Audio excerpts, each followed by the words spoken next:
It is the star point guard of the Creighton Bluejays, Marcus Zegarowski.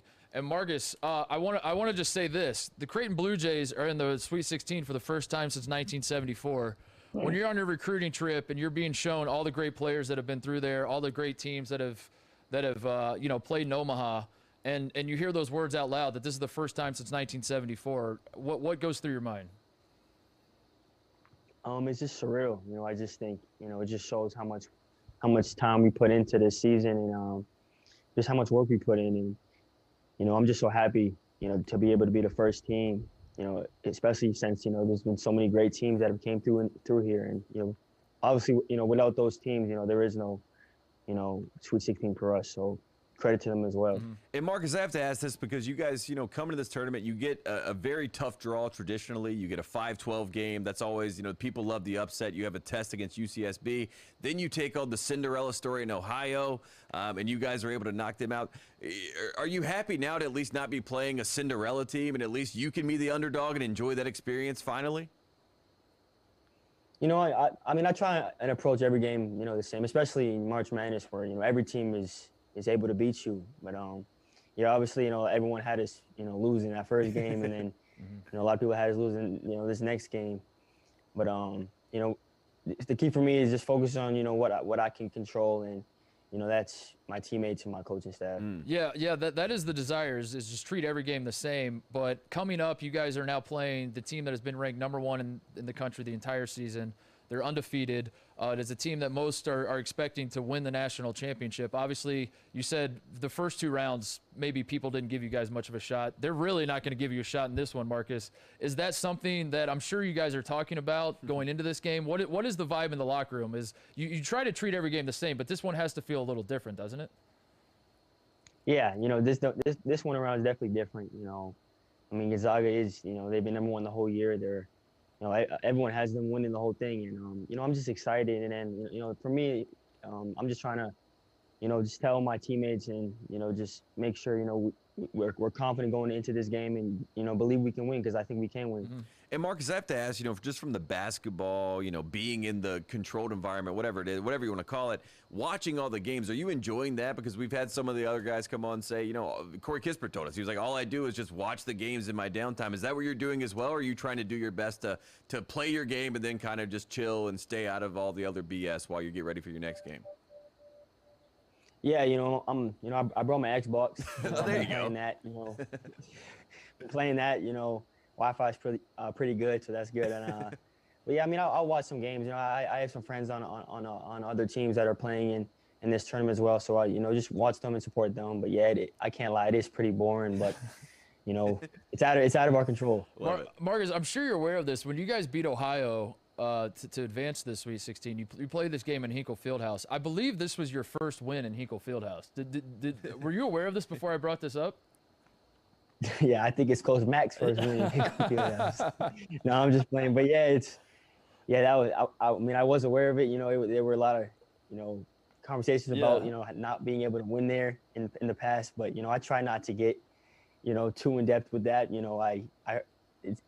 They changed the rims and changed the court, so that was good. Well, I had we had that observation because we noticed some of the Big Ten teams were like losing in Mackey Arena, and it dawned on me that you guys had never really won in Hinkle, and I was thinking, man, that's kind of cruel of the NCAA that you guys lose in Hinkle all the time, and then like go play in Hinkle again. And I'm sure there's some part of you walking into that arena and you're like, damn it, not again. We have to do this again.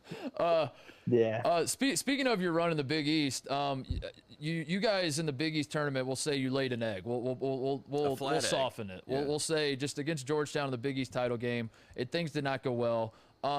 How have for guys like Tate and I, we try to figure out based on what happens in conference tournament play what we're going to see out of teams in NCAA tournament, and it's all over the place. There are teams like you look at the Big Ten, Illinois and Ohio State, they play for the Big Ten title. And they're both out, and they both were bad. And meanwhile, Georgetown, who beat you guys, they lose in the first round. You guys are playing well. So what is it? What was your secret? How does a team like Creighton play so poorly? We'll say in the title game, the Big East title game, and you've turned it around now. Now you're playing good basketball again. What was that turnaround like? Obviously, yeah, we definitely laid an egg versus Georgetown. It was one of those games where just nothing was going our way and everything was falling for Georgetown. And the key for us was to just focus on, the next step, and that's March Madness. We knew we could, either fold from this or build on it. And, as of late, we're building on it. And, the key for us is just keep it going. Mm-hmm.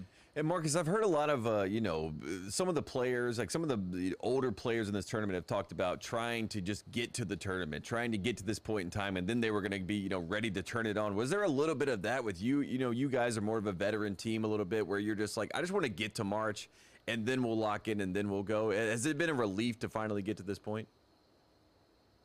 Yeah, especially this year where it's been tough. We're all in unfamiliar territory with this year with, a lot of games with no fans and just with COVID controlling a lot of things. But and for us to get here and especially getting our season taken away last year on such a high note, yep. and getting here now, it kind of feels like, oh, we're finally here, and now it's time to really capitalize on it. And as of late we are, and I'm excited to see what comes forward. Yeah.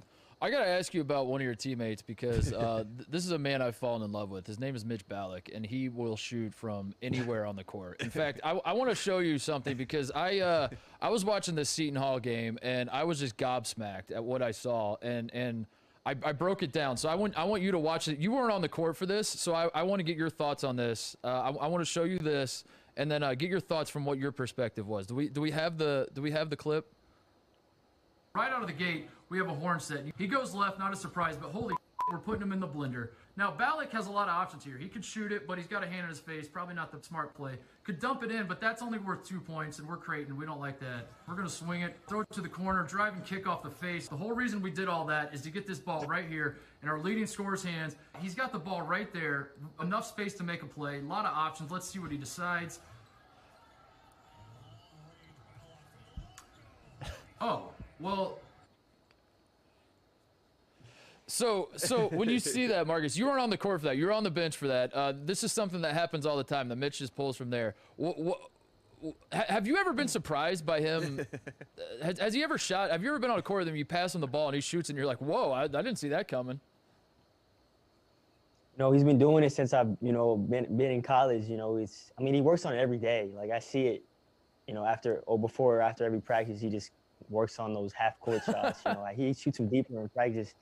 But then in games, it's like easy. So, my perspective, it's like it's a regular shot for him. Yeah. Like, I know, like from your point of view, you're like, wow, this is crazy. But like I see it every day, so it's like it's regular for him, and it's a crazy. He's done it so many times since I've been in college, and hopefully he gets one in versus Gonzaga. Has coach That'd be awesome. Has coach ever pulled him aside and been like, all right, Mitch, that's you got a green light, but not that green. Come on, you're not Steph Curry here.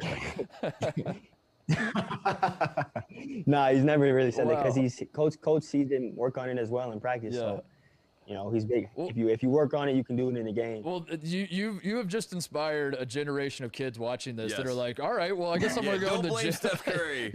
Blame Mitch. Like all these kids are gonna be like, Coach, I've been working on this, and I've been working on my half court shot. Coach, I watched Creighton play. I'm allowed to do this. Marcus, thanks so much for giving us some time, man. Best of luck against Gonzaga. Go surprise some more people. Play some Xbox. Chill out. yeah. Enjoy yourself. Yep, I appreciate you guys. Thank you. All right, thanks, Marcus. Thanks, Marcus.